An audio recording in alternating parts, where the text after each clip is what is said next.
امشب قرار دوره همی یلدایی داشته باشیم، کنار هم بگیم، بخندیم و امیدوارم بهتون خوش بگذره تو این ویدیو.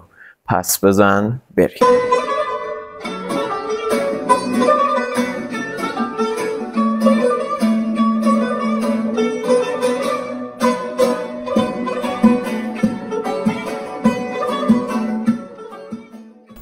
درود براتون رفقا، چطورین؟ امیدوارم که اصل حالتون عالی باشه. آقا خیلی خوش اومدین به ویژه برنامه یلدایی ما، جایی که قراره با همدیگه بگیم، بخندیم و کلی از این کار باحال داشته باشیم با همدیگه.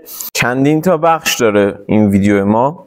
بخش اولش خاطره بازی، خاطره ها و وایس ها و متنایی که توی اینستاگرام از شما خواسته بودم که توی باکسی برام خاطره های فانتون رو بذارین یا هر حرفی که دارین برای شب یلدا و دمتون خیلی گرم بابت استقبالتون از این طرح. و تو چنل تلگرام هم همچین حرکتی رو زدم، ازتون همچین درخواستی رو کردم، وایس ها یا پیاماتون رو تو چت ناشناس برام بفرستین. و اینم از این. خلاصه که بخش اول قرار اینجوری باشه، خاطرهای شما رو بگیم، بعد یکم با هم دیگه بازی کنیم و در نهایت یه فال حافظ بگیریم و ماجرا رو تمومش کنیم. حالا این کرسی که میبینین اینجا هستش، من چندین تا نماد گذاشتم، ببخشید دیگه سلیقه منه و چیزی که من چیدمش و تو کمترین زمان ممکن. یک سری گل‌های انگار خوش شده داریم که نماد به خواب رفتن درخت‌ها و گل و گیاه‌ها رو میدیم که انگار خشک و پژمرده میشن.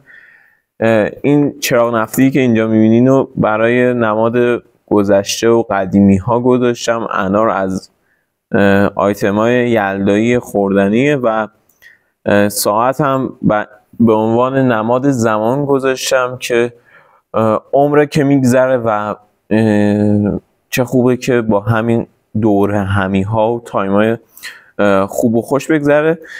حالا قبل از اینکه برنامه رو شروع کنیم یه نکته ای رو بگم که قرار بود این برنامه خیلی ابعادش بزرگتر باشه و یه اسپانسر داشتیم، یه کافه‌ای بود، ولی و قرار بود مهمون داشته باشیم، با مردم مصاحبه داشته باشیم و این جور داستانا که خیلی به نظر برنامه جذابتری میشد، ولی به خاطر این بروردت هوایی که به وجود اومد کل برنامه‌های ما کنسل شد. مجوز اون برنامه رو به ما ندادن متاسفانه و خب خیلی سریع برنامه‌ریزی یه برنامه با حال همچین شکلی رو کردیم و خواستیم که خیلی دیگه خالی نباشه این شب‌ها و بتونیم یه یادگاری باحال، یک تایم باحال داشته باشیم کنار هم دیگه. خب بریم سراغ خاطره ها و وایس های باحالتون که مطمئنم خیلی میتونه باحال باشه. اولین وایسی که برای ما فرستادین مال حمید عزیزه که بشنویم چی میگفته. منم دارم الان یه غذایی رو میخورم اینجا، کنار خودم یه غذایی دارم که اسمش اماچه، خب که قراره اینو بخورم حین ویدیو، چون وقت ساعت 10 شب داریم ویدیو رو ضبط میکنیم و گوشینمه حقیقتا. بریم وایس حمید رو گوش بدیم. باشه و تعطیلات یه هفته‌ای که داشتیم بهت ساخته باشه.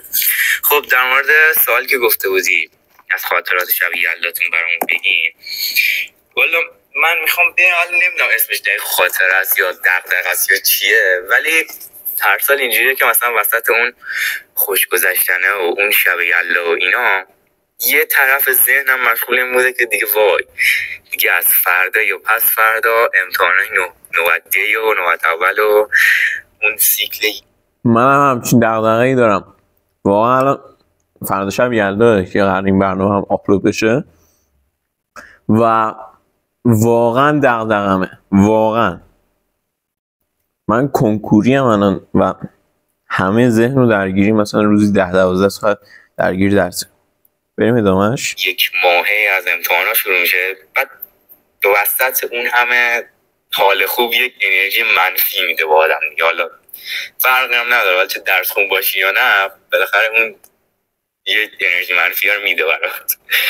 ولی حالا خواستم یه چیزی هم بگم که قدر واقعا دور همی‌ها رو بدونیم، حالا چه توی خونه مادر بزرگ، پدر بزرگ و خونه بزرگترمون اینا، که خیلی زود واقعا دیر میشه این حس و شور و علاقه که داریم.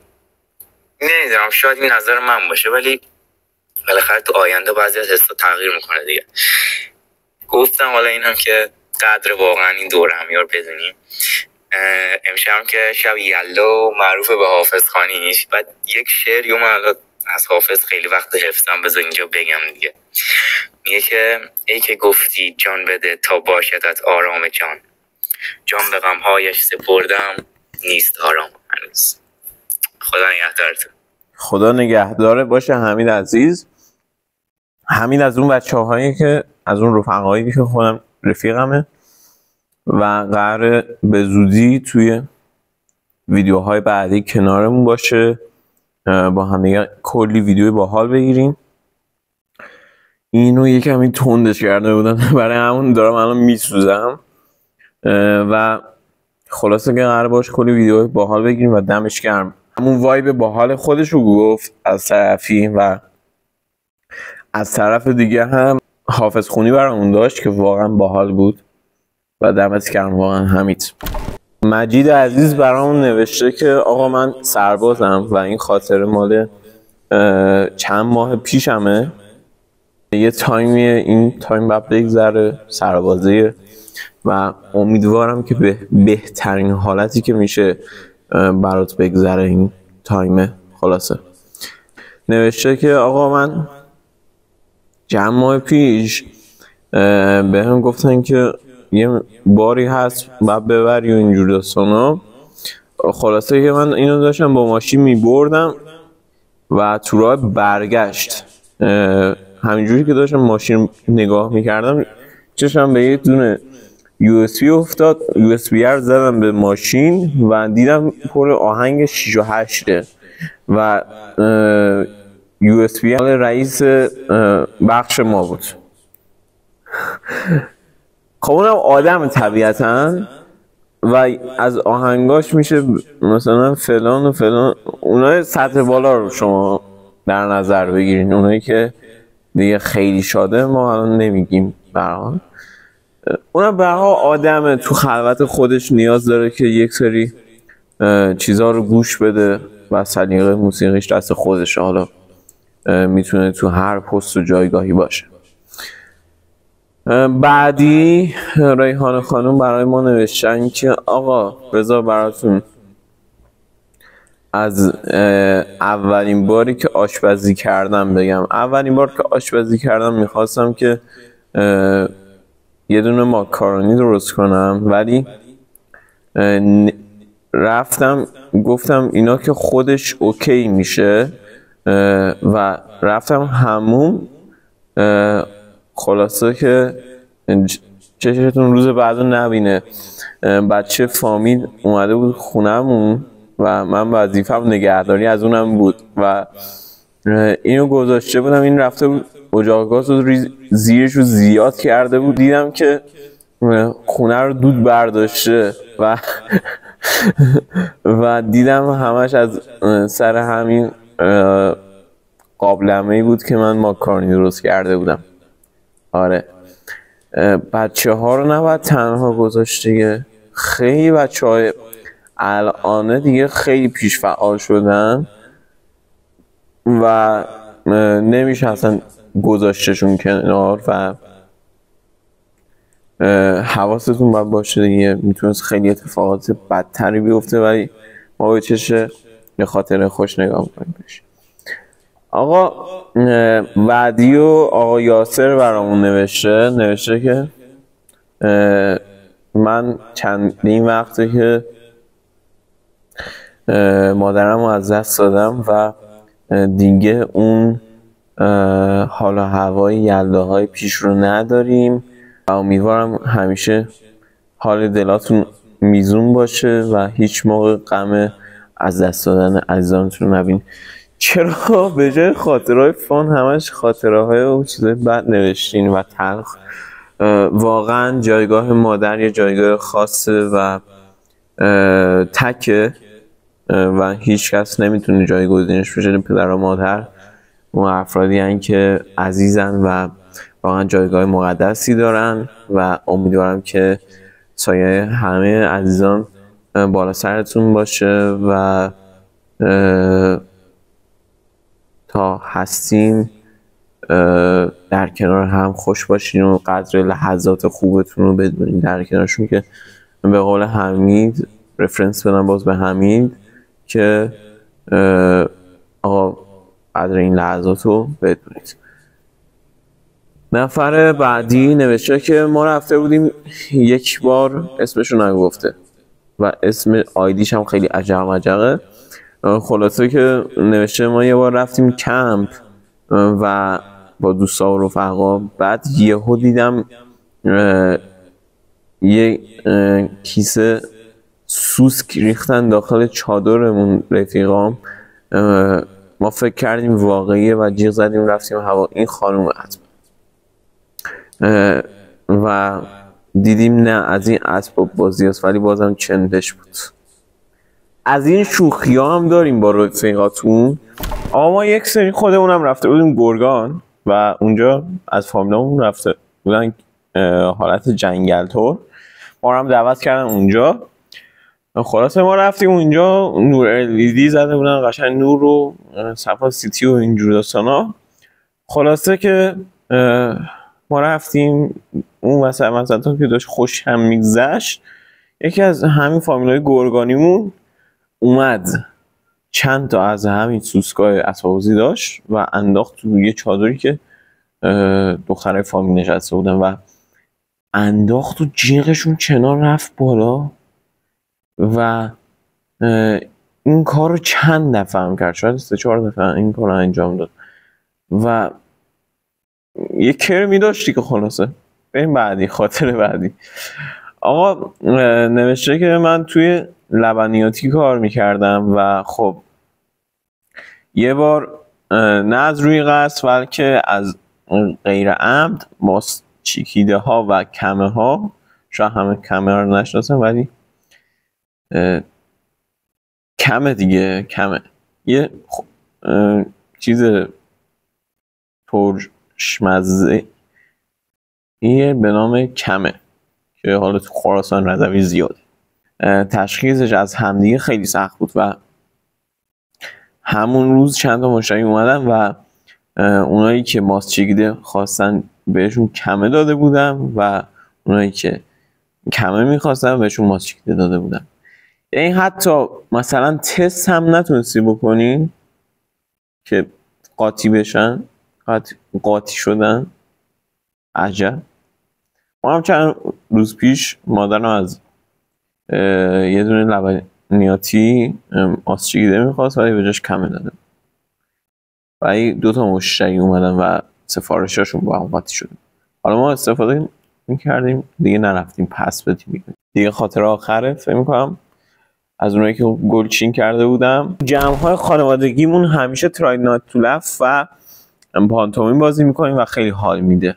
آره واقعا حال میده. ما هم چند باری امتحان کردیم تو جمع‌های خانوادگیمون، واقعا حال میده. بریم بخش بعدی برنامه و با هم دیگه یه بازی کوچولو انجام بدیم.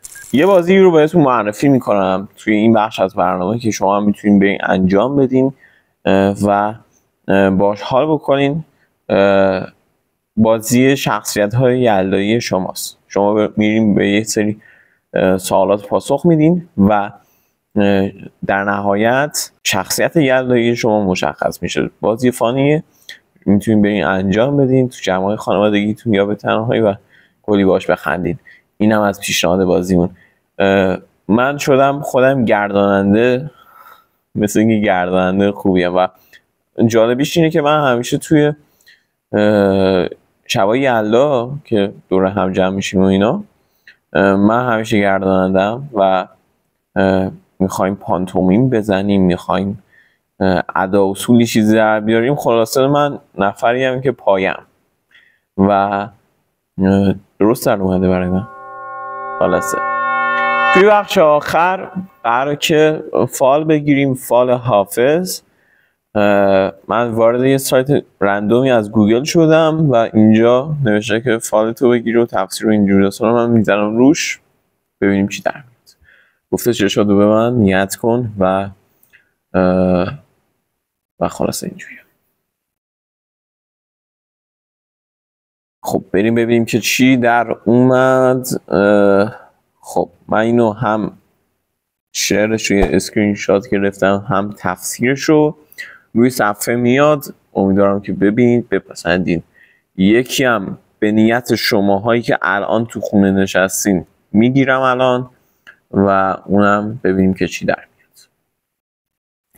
آقا نیت کنین تو دلاتون، چشماتون رو ببندین ببینین که قسمت ما چی میشه. خلاصه اینم شعرش اومد، تفسیرش هم اومد. من براتون اسکرین شات گرفتم، باز میذارم روی صفحه که ببینید و امیدوارم که البته این یه فال انگاری برای اینکه بخوایم یه فالی زده باشیم به حافظ و ادامه سالمون، ادامه عمرمون رو با اون پیش ببریم و نمیشه زیاد از روی این فال مثلا بگیم که زندگی و سرنوشت ما برای این قسمت شده. نه، امیدوارم که حال دلتون همیشه خوش باشه و باز رفرنس میزنم به حرف حمید که گفت که آقا تا امکانش هست بیایم و دور هم جمع بشیم و اوقات خوبی رو داشته باشیم. امیدوارم شما هر جایی که هستین کنار رفقاتون، حتی تنهایی هاتون یا پیش مادر بزرگ، پدر بزرگ یا حتی خونه خودتون جمع شدید یا هر جایی که هستین، امیدوارم که حالتون دلتون همیشه خوش باشه و عمرتون به بلندای یلدا باشه و امیدوارم که تونسته باشم با این برنامه‌ای که درست کردم براتون حال دلتون رو یک کمی بهتر بکنم. این برنامه رو توی دور همی هاتون ببینید، خوش باشید، به منم بخندید، اشکال نره و بخندیم به هر دلیلی. امیدوارم که من دلیل خنده امشبتون شده باشم و تونسته باشم کمی حال دلتون رو خوب کرده باشم. شب یلداتون مبارک. امیدوارم که خوش باشید و سلامت، کنار عزیزانتون خوش بگذرونید، بگید، بخندید و لحظات خوبی رو بگذرونید و امیدوارم اگر از این ویدیو خوشتون اومده ویدیو رو حتما لایکش کنید، چنلمون رو سابسکرایب داشته باشین که خیلی محتواها و پادکست های خیلی خفن‌تر تقدیم نگاهاتون بکنیم و همچنین زنگوله چنل رو هم بزنیم به محض اینکه ویدیو جدید گذاشتیم با اطلاع بشین، مطلع بشین و به محض انتشار بتونید ببینید. دمتون خیلی گرمه، عاشقتونم، بی‌نظیرید. تا روز دیگری بدرود. من برم ادامه غذام تهش مونده برم بخورم. نوش جان. بوس بهتون.